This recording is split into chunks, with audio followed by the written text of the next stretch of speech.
Manusia memerlukan sekitar 45 macam zat gizi yang harus dipenuhi dari konsumsi makanan hariannya.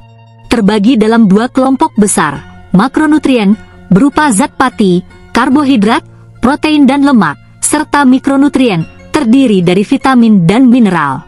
Otak, liver, jantung dan ginjal, meskipun beratnya hanya 5% dari bobot tubuh, energi yang diperlukannya mencapai 60% dari energi basal. Sebaliknya otot yang merupakan 40% dari bobot tubuh, energi yang diperlukannya hanya 25%. Hal ini menggambarkan bagaimana sibuknya metabolisme yang terjadi dalam berbagai alat vital tubuh. Untuk menjaga agar onderdil tersebut terhindar dari kerusakan, diperlukan asupan gizi yang seimbang.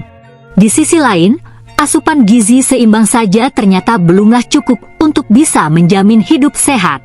Manusia juga butuh serat, yaitu bagian dari makanan yang tidak dapat dicerna secara enzimatis, enzim yang diproduksi oleh manusia, sehingga sering disangka sebagai bukan bagian dari zat yang diperlukan.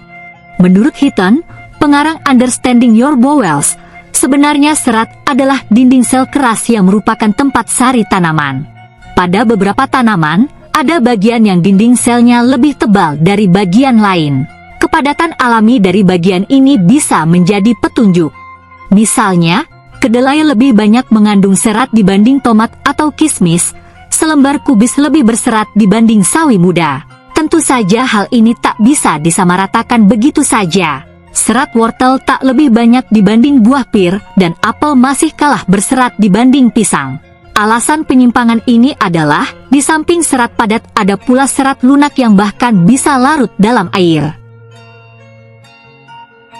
Mencegah penyakit degeneratif. Yang paling terasa ketika orang makan makanan yang kaya serat adalah keinginan untuk buang air besar. Hal ini disebabkan karena serat mempunyai stall bulking effect. Dengan demikian transit time-nya menjadi lebih pendek. Efek tersebut pada cereal fiber lebih besar dibanding fruit maupun vegetable fiber. Namun sebetulnya keampuhan serat lebih dari itu. Dari beberapa studi diketahui bahwa serat dapat mencegah terjadinya penyakit degeneratif yang banyak terjadi akhir-akhir ini. Hasil penelitian di Finlandia dan Denmark mendapati, pada penduduk yang tinggal di desa, insiden kanker kolon lebih kecil 25% dibandingkan dengan penduduk yang tinggal di kota besar. Meski makanan penduduk yang tinggal di desa banyak lemak dan protein hewani, tetapi juga mengandung tinggi serat. Di negara barat dan Amerika Serikat, tempat yang makanannya lebih banyak mengandung lemak, angka kematian karena kanker kolon lebih tinggi daripada di negara-negara berkembang yang konsumsi lemaknya lebih sedikit dan konsumsi serat tinggi. Salah satu teori menyatakan, lemak dan sisa makanan yang dihancurkan oleh bakteri dalam usus besar akan menghasilkan zat toksik dan beberapa jenis asam empedu, antara lain deoksiholic acid dan litholic acid yang bersifat kokarsinogenik. Manakala diberi kesempatan, unsur-unsur tersebut dapat menimbulkan radang dan kanker. Tapi jika makan makanan yang kaya serat, racun-racun tersebut akan lebih cepat dikeluarkan, hingga kemungkinan terjadinya penyakit menjadi relatif kecil.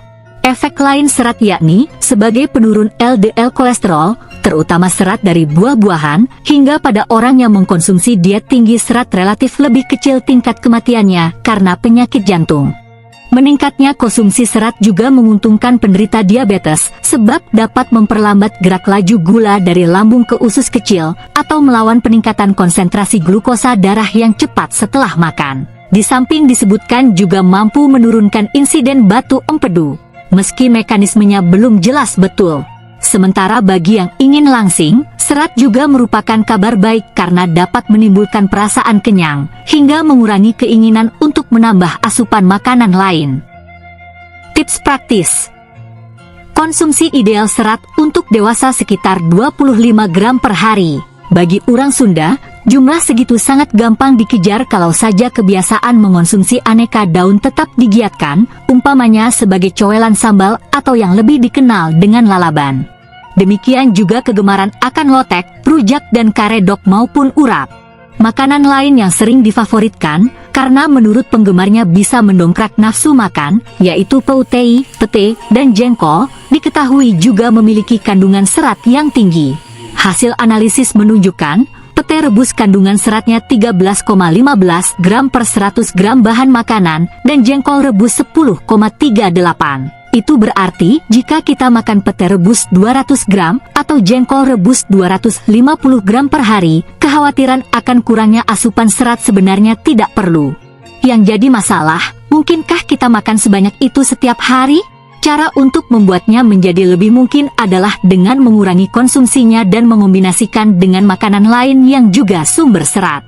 Sebagai contoh, pete rebus 50 gram, 6,57 gram serat, tambah tumis kacang panjang 100 gram, 5,97 gram serat, tambah pisang raja sereh 100 gram, 7,66 gram serat, tambah singkong goreng 50 gram, 6,4 gram serat, jumlah keseluruhan serat adalah 26,6 gram. Belum lagi serat dari bahan makanan lain semisal nasi.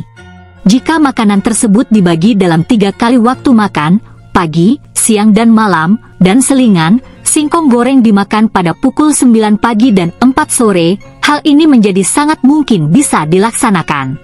Agar menunya tidak itu melulu, dalam tabel dapat dilihat beberapa makanan lain yang bisa dijagokan untuk memenuhi kebutuhan serat tubuh.